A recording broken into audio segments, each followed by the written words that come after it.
अस्सलाम वालेकुम नाज़रीन, रूबी न्यूज़ के साथ मैं हूं मोहम्मद अख्तर। सबसे पहले नज़र डालते हैं सुर्खियों पर। रियासत के बिल्डर्स गैर मजाज तामीरात से गुरेज करें। नायब वज़ीर आला भट्टी विक्रमार्का ने बिल्डर्स एसोसिएशन के 31वें कन्वेंशन से किया खिताब।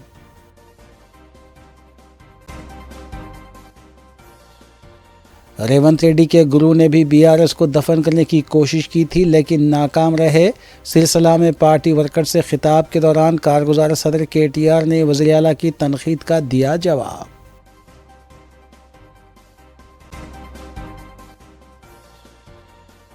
मजलिस अराकीन असम्बली मुतालिका हल्कों में जारी तरक्याती कामों की तकमील के लिए इक़दाम पर मसरूफ़। मुख्तलिफ इलाक़ों का किया पैदल दौरा।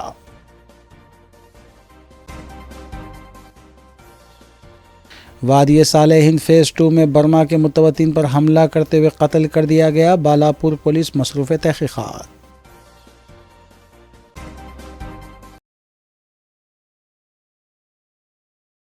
अब खबरें तफसील से। कारगुजार सदर बीआरएस केटी रामाराव ने कहा है कि कांग्रेस पार्टी ने कभी नामुकम्मल होने वाले वादे करते हुए इख्तिदार हासिल किया है और ये आवाम के साथ धोखा है। ज़िले सिलसिला पार्लिमानी नशिस्त के बूथ लेवल मीटिंग से खिताब करते हुए केटीआर ने कांग्रेस हुकूमत पर शदीद तनकीद भी की। वज़ीर आला रेवंत रेड्डी की जानिब से बीआरएस पर की गई तनकीद का जवाब देते हुए केटीआर ने कहा कि रेवंत रेड्डी के गुरु ने भी बीआरएस को दफन करने की कोशिश की थी और वो भी नाकाम रहे। उन्होंने कहा कि आज अगर केसीआर ना होते तो रेवंत रेड्डी और दीगर कांग्रेस कायदीन इख्तिदार में ना होते। उन्होंने कारकुनों पर जोर दिया कि वो सख्त मेहनत करें। ఆ కిటికీలకే లెక్కుతుండ్రు ఇక ఫ్రీ బస్సులలోనైతే చెప్పలేని లొల్లైతాంది కొట్టుకుంటాన్రు చెప్పులు తీసి కొట్టుకున్నారు మొన్న ఒక అడిగా చెప్తే బాగుండదు ఇసాంటి అని చూస్తారా వీడియోలు మీరన్నీ చూసిండ్రా ఒక దిక్కేమో ఇట్లా మహిళా సోదరిమణులు వాళ్ళ అవస్థలు పడతాను సీట్లు దొరకక మొగోళ్ళు తిడతాను మేము టికెట్ పెట్టి కొంటే మేము పైసలు పెట్టి టికెట్ కొంటే మాకు సీట్ లేకపోయాను మొగోళ్ళు తిడతాను ఇక్కడ మహిళలు తిడతాను అవగాహన లేకుండా ఆలోచన లేకుండా ఎక్కుండ్రి అని ఎక్కిపిస్తాను అందులోనేమో సీటు దిక్కులేదు 50 మంది కూర్చునే బస్సులో 150 మంది కూర్చుంటారు ఇదేం పరిస్థితి అని చెప్పి మహిళలు బాధపడతారు బస్సు నడిపేటోళ్ళు ఉంటారు డ్రైవర్లు కండక్టర్లు వాళ్ళు ఇంకో దిక్కు ఈ ఆర్టీసీకి అద్దెకిచ్చేటోళ్ళు ఉంటారు బస్సులు హైర్ బస్సులు ఇచ్చేటోళ్ళు వాళ్ళు బాధపడతారు 50 మంది ఎక్కితేనేమో డీజిల్ తక్కువ కాలుతుంది 100 మంది ఎక్కితే ఎక్కువ కాలుతుంది కదా వాళ్ళు హైర్ బస్సులు పోయి మొన్న పొన్నం ప్రభాకర్ అన్నకు అదే విధంగా అక్కడ ఆర్టీసీ ఎండి గారికి చెప్పుకున్నారు అయ్యా ఇట్లయితే నడవది మీరు మా రేటు పెంచాలే లేకపోతే మా బస్సులు కూడా తీసేస్తాం పెట్టమని వాళ్ళు అంటాను ఇవతల ఆటో వాళ్ళు లబోదిబోమని వీళ్ళు అంటాను నిన్న తమ్ముడు రమేష్ చెప్పిండు నాకు అన్నా వీళ్ళు అన్నారు మేము ఆటో డ్రైవర్ని ఆదుకుంటామన్నారు నెలకు 1000 రూపాయలు ఇస్తామన్నారు నెలకు 1000 రూపాయలు సరిపోదన్నా నెలకు 10,000 రూపాయలు ఇచ్చినట్టు చేయండి జర గట్టిగా మాట్లాడండి ప్రభుత్వం తరఫున మీరు ప్రభుత్వంతోని అని కూడా ఆ తమ్ముడు మాట్లాడిండు సరే 10,000 ఇస్తారా 5,000 ఇస్తారా ఎన్ని ఇస్తారో ఈ ప్రభుత్వాన్ని నేను రిక్వెస్ట్ చేస్తా ఉన్నా డిమాండ్ చేస్తా ఉన్నా మీరు ఆ మహిళా సోదరీమణుల కోసం పెట్టిన బస్సును స్వాగతిస్తున్నాం తప్పులేదు కానీ బస్సుల సంఖ్య కూడా పెంచండి మహిళలకు కూడా ఇబ్బంది పెట్టకండి డ్రైవర్లు కండక్టర్లను కూడా ఇబ్బంది పెట్టకండి ఓ దిక్కు బస్సులు పెంచండి మరో దిక్కు రోడ్డు మీద పడుతున్న రెక్కాడితే గాని డొక్కాడని మా ఆటో అన్నలను తమ్ముళ్లను కూడా కాపాడండి అని చెప్పి కూడా మీరిచ్చిన మాట ప్రకారం నిలబెట్టుకోండి అని చెప్పి కూడా నేను ఈ ప్రభుత్వానికి డిమాండ్ చేస్తా ఉన్నా నేను ఇంకొక మాట కూడా అడుగుతా ఉన్నా ఈ ప్రభుత్వాన్ని ఏదైనా పని చేస్తే దాని ఇంకొక ప్రణాళిక ఉండాలి ఒక వ్యూహం ఉండాలి ఎటుపడితే ఏదో ఆగమాగం పెడితే కాదు ఇవాళ ఈ ఒక్క పథకంతోని మేమేదో అమలు చేసినాం 6 గ్యారంటీలలో ఒక గ్యారంటీ అంటారు కానీ ఒక్క గ్యారంటీ కూడా నిజానికి మొత్తం అమలు చేయలే 6 గ్యారంటీలలోనే 13 హామీలు ఉన్నాయి మహిళలకు ఇచ్చిన మాట మహాలక్ష్మి అన్నారు మహాలక్ష్మిలో 3 ఉన్నాయి 6 గ్యారంటీలలో మొత్తం 13 ఒక్క మహిళలకు ఇచ్చిన దానిలో 3 మహాలక్ష్మిల నెలకు ప్రతి మహిళకు ఎంత ఇస్తా అన్నారు 2,500 ఇస్తా అన్నారు 500 రూపాయలకే సిలిండర్ ఇస్తా అన్నారు మూడోది ఫ్రీ బస్ అన్నారు అట్లా మొత్తం 6 గ్యారంటీలల్లో 13 హామీలు ఉన్నాయి ఇవాళ నేను గౌరవ ముఖ్యమంత్రి గారిని ప్రభుత్వాన్ని డిమాండ్ చేస్తా ఉన్నా ఈ వేదిక ద్వారా మీకు మేము టైం ఇవ్వాలి మాకు ఎరికే మాకు కూడా తెలుసు మాకు మా నాయకుడు కేసీఆర్ గారు చెప్పారు ఈ ప్రభుత్వం కొత్త ప్రభుత్వం మనం కూడా టైం ఇవ్వాలి 100 రోజులు ఓపిక పట్టాలి తొందర పడద్దు వాళ్ళు కూడా కొత్తగా వచ్చిన వాళ్ళు కుర్చీ చదువుకోవాలి అన్ని చూసుకోవాలి చూసుకున్నాకనే మరి కొత్త సంసారం కాబట్టి టైం ఇవ్వాలని చెప్పిండు. మేము అట్లే ఉన్నాం. మన పార్టీ ఓడిపోయిన నాడు డిసెంబర్ 3 నాడు మన ప్రభుత్వం మరి దిగిపోవాల్సి వచ్చిన నాడు కూడా నేను ప్రెస్కు మాట్లాడిన ఆ రోజు నేనే చెప్పిన నిర్మాణాత్మకమైన ప్రతిపక్షంగా ఉంటామని చెప్పిన. ఖచ్చితంగా ఈ ప్రభుత్వానికి సహకరిస్తాం.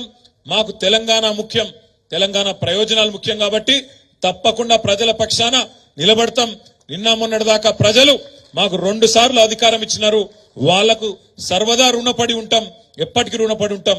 2 సార్లు అవకాశం ఇచ్చిండ్రు, దానికి ధన్యవాదాలు. ఈరోజు కొత్త పాత్ర ఇచ్చిండ్రు, మాకు ప్రతిపక్ష పాత్ర ఇచ్చిండ్రు. దానిలో కూడా రాణిస్తాం, దానిలో కూడా పనిచేస్తాం, ఏం నిరాశ పడతలేమని చెప్పి. नायब वज़ीर-ए-आला व वज़ीर फ़ाइनांस तेलंगाना भट्टी विक्रमार्का ने बिल्डर्स से अपील की है कि वह गैर क़ानूनी तामीरात की हौसला अफजाई ना करें और ना ही खुद उसमें मुलविस हों। नायब वज़ीर-ए-आला भट्टी बिल्डर्स एसोसिएशन ऑफ इंडिया के 31वें कन्वेंशन का इफ्तिताह करने के बाद खिताब कर रहे थे। नाज़रीन, इस खबर के साथ दीगर खबरों पर भी तफसीली रोशनी डालेंगे। नायब वज़ीर-ए-आला भट्टी विक्रमार्का ने बिल्डर्स एसोसिएशन ऑफ इंडिया के 31वें कन्वेंशन में मेहमान ख़ुसूसी की हैसियत से शिरकत करते हुए वहां पर लगाए गए मुख्तलिफ स्टॉल्स का मुआयना करने के बाद शमा रोशन की और प्रोग्राम का आगाज़ किया। बिल्डर्स एसोसिएशन ऑफ इंडिया के ज़िम्मेदारों को उन्होंने तयक़ुन दिया कि तेलंगाना की साबिक़ हुकूमत BRS के 10 साल दौर इक़्तिदार में बिल्डर्स को जो मसाइल दरपेश हुए हैं उसे मौजूदा कांग्रेस हुकूमत दूर करने के इक़दाम करेगी। साथ ही नायब वज़ीर-ए-आला ने बिल्डर्स को मशवरा दिया कि मकानात और फ्लैट्स के तामीराती कामों के दौरान गैर कानूनी तामीरी काम करने से गुरेज करें और कमज़ोर और गरीब तबके को उनके ज़ाती मकान के ख्वाब को पूरा करने के सिलसिले में कम मुनाफा हासिल करने के इक़दाम करते हुए मकानात तामीर करें, जिसमें हुकूमत भी बिल्डर्स का ताउन करेगी। कौमी सदर builders association of India SN Reddy और दीगर ने नायब वज़ीर-ए-आला भट्टी विक्रमार्का का खैर मकदम किया। కన్స్ట్రక్షన్లో ఉన్నటువంటి ఎవల్యూషన్ గురించి ఆ బుక్ రిలీజ్ చేసినప్పుడు నేను కొద్దిగా ఇట్లా చూశాను. అనేక మార్పులు బయట ఎగ్జిబిషన్లో కూడా చూశాను. ఈ మార్పులు అన్నిటి ద్వారా అంటే సైంటిఫిక్ టెంపర్మెంట్తో పాటు అండర్స్టాండింగ్ అంటే ఈజీ మెకనైజేషన్తో ఈరోజు నిర్మాణ రంగం చాలా స్పీడ్గా ముందుకు పోతాం. ప్రపంచంతో పోటీ పడాలంటే మనం కూడా ఆ మెకనైజేషన్ని సీరియస్గా ఇన్వాల్వ్ చేసుకోవాల్సినటువంటి పరిస్థితి వచ్చింది. ఆ ఇన్వాల్వ్ చేసుకునే క్రమంలో చాలా సందర్భాల్లో వాటిని కొనటానికి బ్యాంక్ గ్యారంటీస్ ఇవ్వటం, పనులు చేయటానికి బ్యాంక్ గ్యారంటీస్ తెచ్చుకోవటం, వర్క్ శాంక్షన్ అయింది కదా అని చెప్పి వాటి రిలీజ్ చేసుకొని పని చేసుకోవటం, సమయానికి బిల్స్ రాకపోతే ఇవి కట్టలేక ఆ కంపెనీలు డిఫాల్ట్ కావటం, ఇలా చాలా పెద్ద పెద్ద కంపెనీలు నిర్మాణ రంగంలో చాలా పేరు ప్రాముఖ్యత కలిగిన అనేక కంపెనీలు 60s, 70s రెపరెపలాడినటువంటి కంపెనీలు ఇవాళ చాలా కంపెనీలు కనపడకుండా పోతూ ఉన్నాయి. కారణం రకరకాలైనటువంటి ఇబ్బందులు, ఫైనాన్షియల్ ఇబ్బందులతో ఉత్పన్నమైనటువంటి ఈ సమస్యల్ని అధిగమిస్తే తప్ప ఈ కంపెనీలన్నీ కూడా మేము చేసేటువంటి నిర్మాణ రంగానికి మేము కాంట్రిబ్యూట్ చేసే విధానం సంపూర్ణంగా చేయలేమని చెప్పేటువంటి మీ అందరి అభిప్రాయాన్ని సంపూర్ణంగా అర్థం చేసుకున్నటువంటి ప్రభుత్వ ప్రతినిధులుగా మేము మాటిస్తూ ఉన్నాం. సాధ్యమైనంత వరకు నిన్న మా ముఖ్యమంత్రి గారు ఇక్కడికి వచ్చి మీ అందరికీ సందేశం కూడా ఇచ్చి వెళ్ళారు. మిమ్మల్ని మేము కాంట్రాక్టర్స్గా చూడలే, వెల్త్ క్రియేటర్స్గా చూస్తూ ఉన్నాము.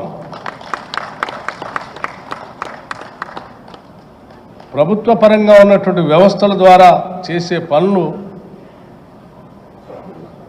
ఈ జాతి నిర్మాణంలో ఎంత అవసరమో ప్రభుత్వ పరంగా లేనటువంటి వ్యవస్థలు కూడా ఈ జాతి నిర్మాణంలో ప్రముఖమైనటువంటి పాత్ర పోషిస్తున్నటువంటి వ్యవస్థలు ఇవన్నీ. సో తప్పనిసరిగా ప్రభుత్వ పరంగా జీతాలు లేకపోయినప్పటికీ, ప్రభుత్వ పరంగా ఇవ్వాల్సినటువంటి ఫెసిలిటీస్ లేకపోయినప్పటికీ మీకు మీరు కొన్ని వ్యవస్థలను సృష్టించుకొని దాని ద్వారా ఈ నిర్మాణ రంగానికి మీరు చేస్తున్న కృషిని కూడా తప్పనిసరిగా అభినందించాల్సినటువంటి అవసరం ఉందని ప్రగాఢంగా నమ్మేటువంటి ప్రభుత్వం ఇది. అట్లాగే ఇంకా కొన్ని సమస్యలు కూడా చెప్పారు. వాటన్నిటిని కూడా సావధానంగా ప్రభుత్వం పరిశీలన చేస్తుందని చెప్తూ మీ అందరూ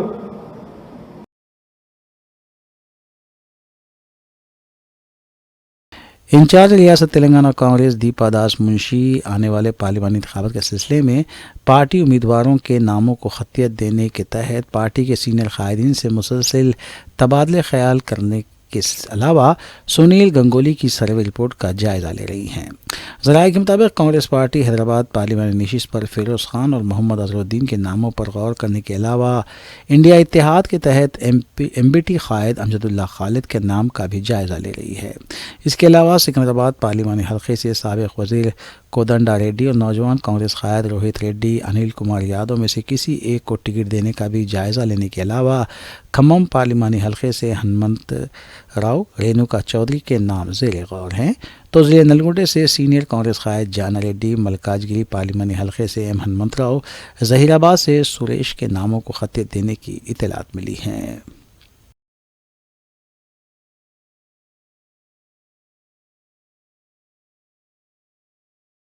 BRS working president K.T.. Ramarao ने हफ्ते के रोज़ बीआरएस कायद शेख अब्दुल्ला सोहेल के साथ Yousufguda Jubilee Hills party office Telangana Bhavan तक ऑटो में सफ़र करते हुए ऑटो ड्राइवर्स के मसाइल की जानकारी हासिल की। अब्दुल्ला सोहेल ने के.टी. रामाराव को वाकिफ़ करवाया कि कांग्रेस हुकूमत की जानिब से ख़वातीन को मुफ्त बस सफ़र की सहूलत फराहम करने के बाद ऑटो ड्राइवर्स माली मुश्किलात से दो चार हैं। इसके अलावा सोहेल अब्दुल्ला ने BRS working president K.T.. Ramarao से अक़लियतों के मसाइल पर बात करते हुए वाज़ेह किया कि कांग्रेस रियासत में इक़्तिदार हासिल करने के बाद अजला संगारेड्डी और नलगुंडे में अक़लियतों पर हुए हमलों की तफसीलात और कशीदगी से उन्हें वाकिफ़ करवाया गया।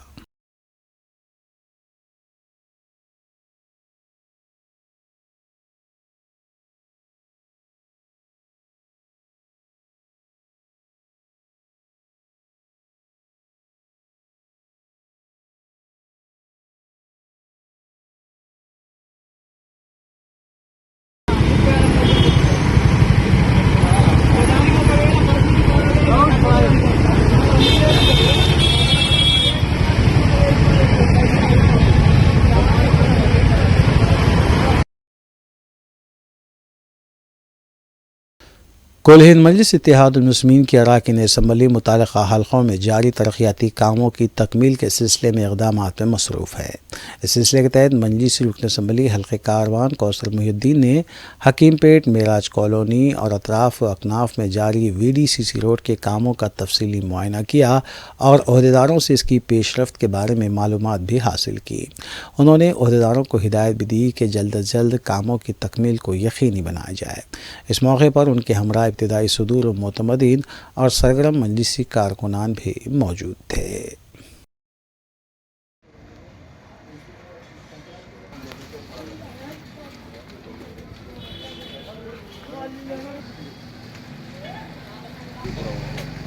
ऑटो स्टैंड होगा जाके तो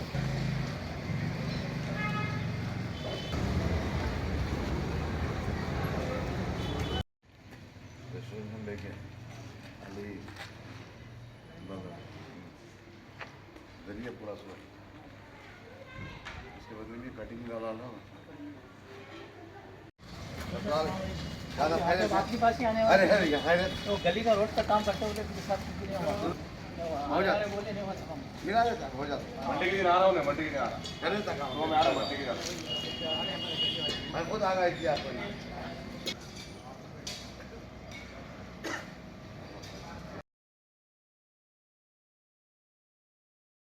मरकज़ी हुकूमत ने राशन कार्ड EKYC की आखिरी तारीख में तोसी की है। 31 जनवरी को EKYC अपडेट करवाने की तारीख ख़त्म हो रही थी, ताहम कई रियासतों में अमल मुकम्मल नहीं हुआ। इसी तनाजुर में मरकज़ ने आखिरी तारीख फरवरी तक बढ़ा दी है। तेलंगाना में राशन कार्ड EKYC अपडेट का अमल 75% मुकम्मल हो चुका है। तेलंगाना के civil supplies commissioner Devendra Singh Chauhan ने रियासत के तमाम अजला के एडिशनल कलेक्टर्स को फरवरी के अवाखिर तक ये अमल मुकम्मल कर लेने की हिदायत दी है। वाज़ेह है कि राशन कार्ड डीलर की जानिब से गुज़िश्ता 2 माह से ई राशन कार्ड KYC अपडेट करने का अमल जारी है।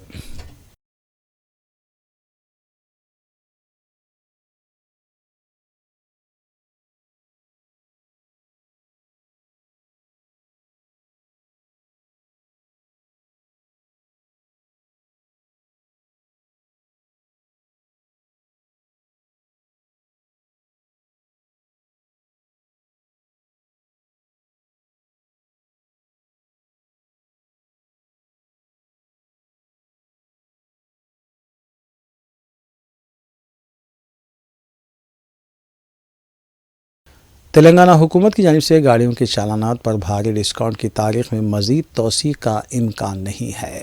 ज़ेर-इल्तिवा चालानात 31 जनवरी तक अदा करके रियायत हासिल की जा सकती है। 27 दिसंबर 2023 को ज़ेर-इल्तिवा चालानात पर 80% तक रियायत देते हुए 15 दिन के अंदर इस स्कीम से फ़ायदा उठाने की सहूलत आवाम को फराहम की गई थी, जबकि हुकूमत ने इस स्कीम में 31 जनवरी तक तोसी की थी। इस स्कीम से फ़ायदा उठाने के लिए सिर्फ 4 दिन का वक्त बाकी रह गया है। हकाम ने आवाम से इस स्कीम से फ़ायदा उठाने की ख्वाहिश की है और कहा गया है कि आखिरी तारीख फिर नहीं बढ़ाई जाएगी।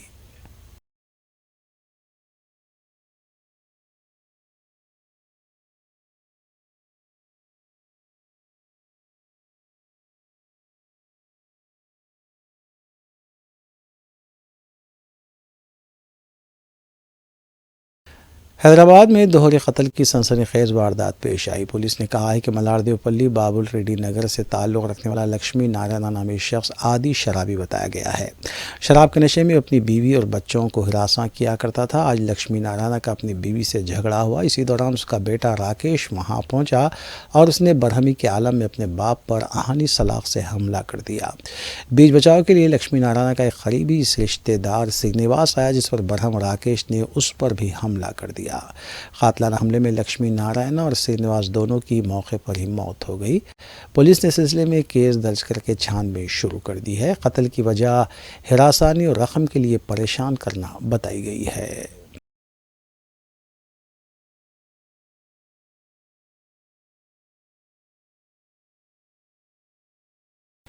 जलपली म्यूनसिपलिटी के इलाके वादी सालेहीन फ़ेज़ 2 में बर्मा के मुतवत्तिन एक नौजवान पर हमला करते हुए उसका कत्ल कर दिया गया। बालापुर पुलिस के मुताबिक 22 साला मोहम्मद इब्राहिम पर हमला करते हुए उसका कत्ल कर दिया गया। पिछले 3 दिनों के दौरान बालापुर हदूद में होने वाली ये दूसरी कत्ल की वारदात है, जबकि ख़ानदानी झगड़े में भी 2 अफराद हलाक हो चुके हैं। इत्तला मिलते ही बालापुर पुलिस ने मुकाम वाक़े पर पहुँच कर नाश को बग़र्ज़ पोस्टमार्टम दवाखाना मुंतकिल किया और इस सिलसिले में केस दर्ज करने के बाद तहकीकात का आगाज किया गया।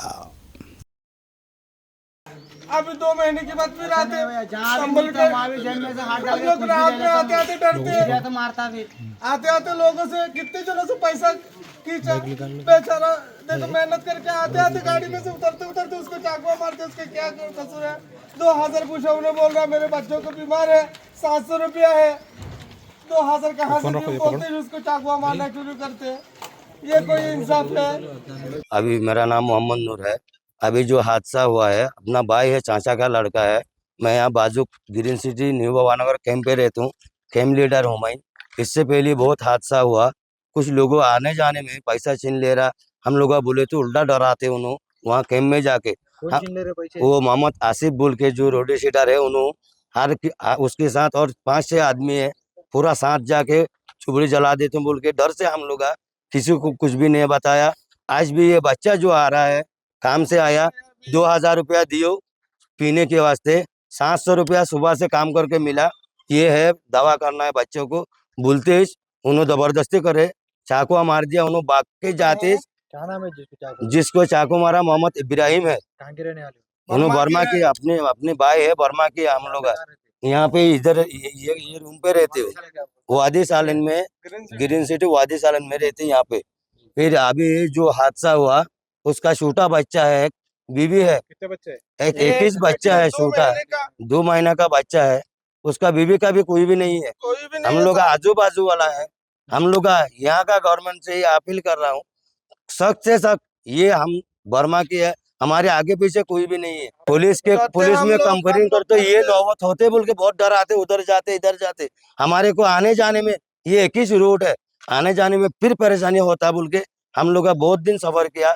थोड़ी दिन बाद निकल जाएंगे बोल के कुछ लोग गया और कुछ यहाँ से जाने वाला है दूसरी जगह में, यानी कि बालापुर बाबा नगर, वो उधर उधर जाके रहेंगे बोल के कोशिश करते करते आज ये हादसा हुआ।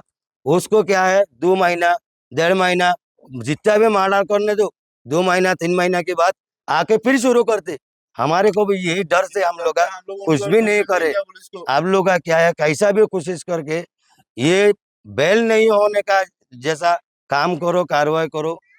और क्या है आगे ऐसा कुछ भी नहीं है। हम लोग यहाँ का सरकार को देख के हम लोग मुजलूम आदमी है। उनके 22 साल का बच्चा है जो मर गया, मोहम्मद इब्राहिम मर गया, अभी हॉस्पिटल में जाते जाते मर गया। रास्ते में मर गए थे, वीडियो है उसका। बालापुर पुलिस स्टेशन लिमिट्स में वादे सलीम आज 3:30 बजे को एक मर्डर हुआ बोल के हमको इन्फॉर्मेशन आए। ये इब्राहिम म्यांमार का है, 2017 में इंडिया का है। ये कॉलोनी को 1 साल से किराए के रह रहे। 3 दिन के पहले आसिफ बोल के बच्चा इनका ने फोन खींच लेके चले गए। वो फोन का बारे में जबरदस्ती से मेरा फोन मेरे को दो बोले तो उन्होंने नहीं दे रहे थे, इसीलिए आज 3:30 बजे को गड़बड़ हुआ।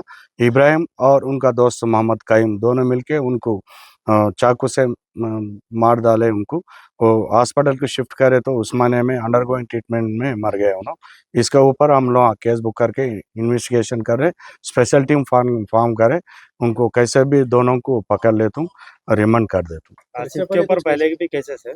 हाँ, आसिफ का ऊपर 2022 में अगस्त में एक मर्डर केस है।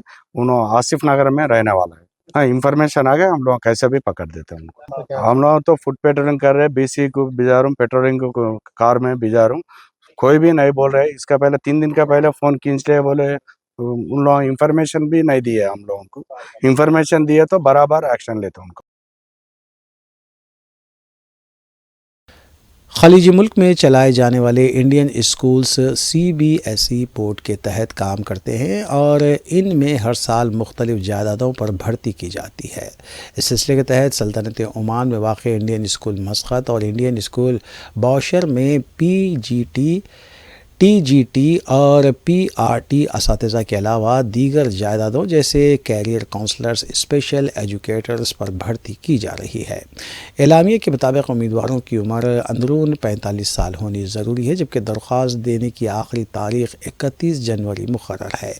इंटरव्यूज़ के लिए स्कूल टीम हैदराबाद भी आ सकती है। मज़ीद तफ़सीलात के लिए मुतल्लिक़ा स्कूल्स की वेबसाइट्स www.isboman.com या फिर www.ismoman.org देखी जा सकती है।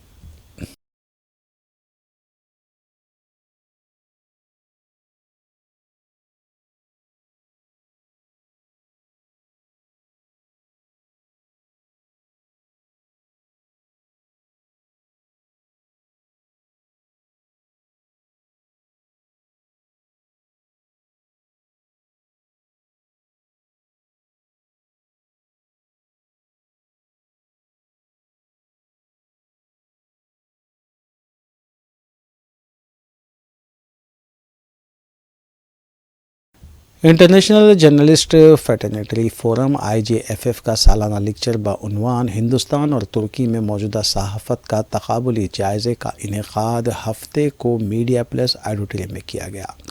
कलीदी मुक़र्रिर मौलाना हुज़ीफ़ा वस्तानवी ने मज़कूरा उन्वान पर लेक्चर दिया, जबकि प्रोफेसर मोहम्मद फ़रियाद सदर शोबे जर्नलिज़म व मास कम्युनिकेशन मौलाना आज़ाद नेशनल उर्दू यूनिवर्सिटी ने मेहमान ख़ुसूसी की हैसियत से शिरकत की। IJFF का सालाना लेक्चर और डायरी 2024 की रस्म तकरीब हफ्ता से पहले मीडिया प्लस ऑडिटोरियम वाक़ गन फाउंड्री में मुनक़िद हुई। मौलाना खसीफ़ा वस्तानवी बैनुल-अक़वामी स्कॉलर व स्पीकर महाराष्ट्र ने हिंदुस्तान और तुर्की में मौजूदा सहाफ़त का तक़ाबुली जायज़ा उन्वान के तहत सालाना लेक्चर दिया। प्रोफेसर मोहम्मद फ़रियाद डीन व सदर शोबे सहाफ़त मानों ने मेहमान ख़ुसूसी की हैसियत से शिरकत की और ख़िताब भी किया। मेहमानान एज़ाज़ी की हैसियत से डॉक्टर मोहम्मद अशरफ सदर IJFF सऊदी अरब चैप्टर और मीर मुर्तज़ा अली चेयरमैन दारुल आबिदीन सऊदी अरब ने शिरकत करते हुए ख़िताब भी किया। इस मौके पर IJFF की 2024 की डायरी की रस्म इजराई भी अमल में लाई गई। डॉक्टर इनामुर रहमान गयूर अदीब व सहाफ़ी को PhD की तकमील पर तहनीत पेश की गई। Programme convener doctor Mohammad Asif Ali ने खैर मकदम किया, जबकि इस तकरीब में मेहमानों को तहनीत पेश की गई। फोरम के एसोसिएट्स को सदाकतनामा तशक्कुर दिया गया। इस मौके पर अलीम खान सरपरस्त आला forum, Syed Khalilullah adviser forum और Naeem Ghauri vice president IJFF के अलावा दीगर भी मौजूद थे।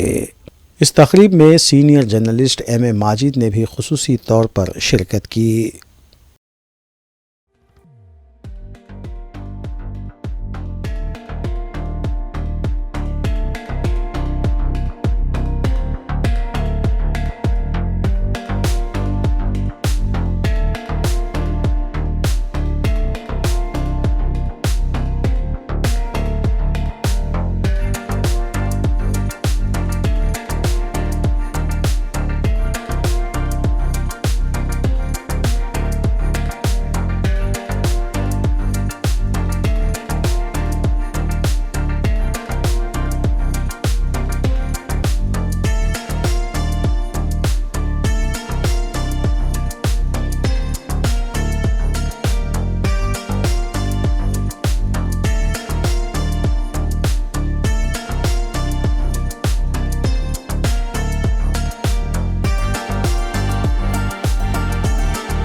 सबसे पहले आप सब लोग को 26 जनवरी मुबारक देते। और आज मेरी खुशकिस्मती है कि मैं हैदराबाद में था, और जैसा आप लोगों को पता है कि मैं IJFF का रियाद चैप्टर का प्रेसिडेंट हूँ, और काफ़ी प्रोग्राम्स माशाल्लाह वहाँ पर रियाद में हुए हैं। और आज 2024 की डायरी लॉन्च हुई है, और ये तो इसकी शुरुआत हुई है। इसकी जो है रियाद में आसिफ भाई को, जो डॉक्टर आसिफ अली साहब को हम रियाद में मदऊ करेंगे, और ख़तर में, जद्दा में, दमाम में, हर जगह जैसा हम लोग चाहते हैं वो प्रोग्राम करेंगे, और साथ साथ ये डायरी भी रिलीज़ करेंगे। और हमारे तरफ से आज हमारे मुज़फ़्फ़र साहब जो है एक पर्सन लेके जिम पर्सन, उन्होंने आना तो नहीं चाह रहे थे खामोशी से, लेकिन इनको हम मदऊ करे हुए हैं। तो हम आपका जी आपका सबके साथ तो हम आपके शुक्रगुजार है कि मुज़फ़्फ़र साहब आप यहाँ तशरीफ़ लाए हमारे पास। और भाई साहब के लिए तो बोलने के जो तारुफ के तो मकान दिए हैं माशाल्लाह, ये हमारी खुशमती है। और आसिफ भाई बहुत बहुत शुक्रिया, अच्छा रहा। और यही है फिर इंशाल्लाह फिर रियाद में और 2 महीने के बाद में प्रोग्राम में मुलाकात होगी इंशाल्लाह। ये हकीकत में उर्दू का लफ्ज़ नहीं, ये तुर्की ज़बान का लफ्ज़ है। उर्दू लफ्ज़ उर्दू जो हमने अपनी ज़बान के लिए लफ्ज़ उर्दू मुंतखब किया है, तो लफ्ज़ उर्दू उर्दू का नहीं, न फारसी का, ये तुर्की का लफ्ज़ है। ये उस ज़माने में चूँकि यहाँ पर मुसलमान आए तो फारसी ज़बान, उससे पहले यहाँ संस्कृत चलती थी और फिर उसके बाद फारसी ज़बान आई और उसी फारसी ज़बान के अंदर हिंदुस्तान की बहुत सारी ज़बानों, अरबी ज़बान, इसके अल्फाज मिलकर जो फ़ौजी होते थे वो मिक्स होते थे। उन्हीं फ़ौजियों के अंदर में ये उर्दू वजूद में आई। तो इसी वजह से असल उर्दू जो है, ये जो लफ्ज़ है तुर्की का, जिसके माने आते हैं फ़ौजी ज़बान के, और फ़ौजी ज़बान ही को कहते हैं, और फ़ौजियों से ये उठी, इस वजह से इसको उर्दू कहा जाने लगा। आमतौर पर हमारे अच्छे लोग इन चीज़ों से वाकिफ़ नहीं होते हैं। तो इससे एक अंदाज़ा ये लगाया जा सकता है कि एक ऐसी ज़बान जो इस वक्त दुनिया की तकरीबन तीसरे चौथे नंबर की ज़बान है, जिसको बर्र सगीर में जिसकी पैदाइश हुई, जिसको वजूद मिला, और उसके नाम के लिए तुर्की का लफ्ज़ इस्तेमाल किया गया। तो इसी से हमारे उनके साथ ताल्लुकात का अंदाज़ा होता है। तुर्की के साथ ताल्लुकात की एक अजीब नौइयत ये भी है कि तुर्कों में आखिरी जो खलीफा थे, उन्होंने कहा कि भाई मुझे मरने के बाद ऐसी जगह पर दफन किया जाए जो औलिया की सरजमीन हो, जिस सरजमीन पर औलिया किराम। नाज़रीन, रूबी न्यूज़ की दीगर अहम खबरों पर एक नज़र। आखिर में सुर्खियां एक बार फिर। रियासत के बिल्डर्स गैर मजाज तामीरात से गुरेज करें, नायब वज़ीर आला भट्टी विक्रमार्का ने बिल्डर्स एसोसिएशन के 31वें कन्वेंशन से किया खिताब।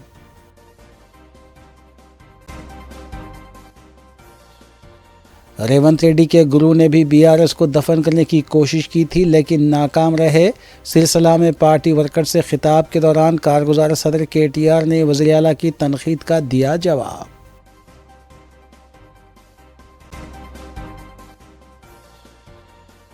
मजलिस अराकीन असम्बली मुतालिका हल्कों में जारी तरक्याती कामों की तकमील के लिए इक़दामात में मसरूफ़, मुख्तलिफ इलाक़ों का किया पैदल दौरा।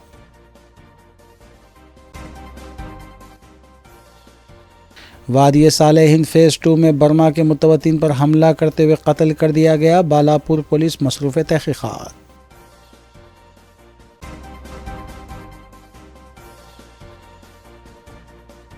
नाज़रीन, रूबी न्यूज़ की फ़ीडबैक के लिए स्क्रीन पर दिए गए नंबर पर आप कॉल कर सकते हैं या ईमेल के ज़रिए हमें पैगाम भी भेज सकते हैं। इसी के साथ रूबी न्यूज़ यहीं इख्तिताम पज़ीर होती है। रूबी न्यूज़ की सारी टीम को दीजिए इजाज़त।